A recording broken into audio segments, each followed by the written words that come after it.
The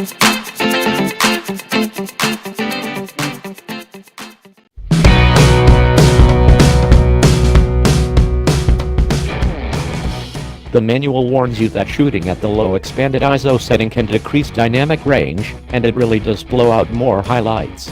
That's too bad, because you need lower sensitivity the most when the scene is very bright. There's a built-in neutral density filter, but it reduces exposure by 3x.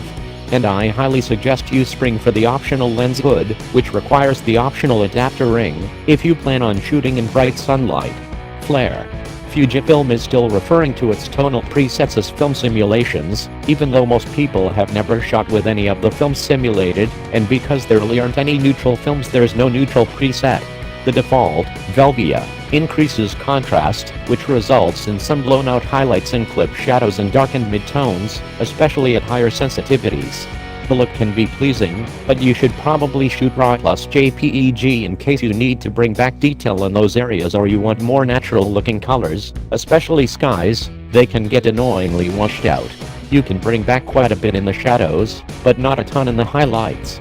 All but one aspect of performance is as good as you need for this type of camera: battery life.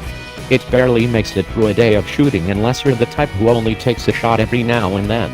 But if that's you, you probably don't want to pay $1,300 for a camera. Unlike previous models, the X100F can now use autofocus and auto exposure for continuous shooting, and it averages a reasonable pace of about 7 FPS for JPEGs. It doesn't maintain a consistent speed, though, speeding up and slowing down randomly, which can mess with your timing.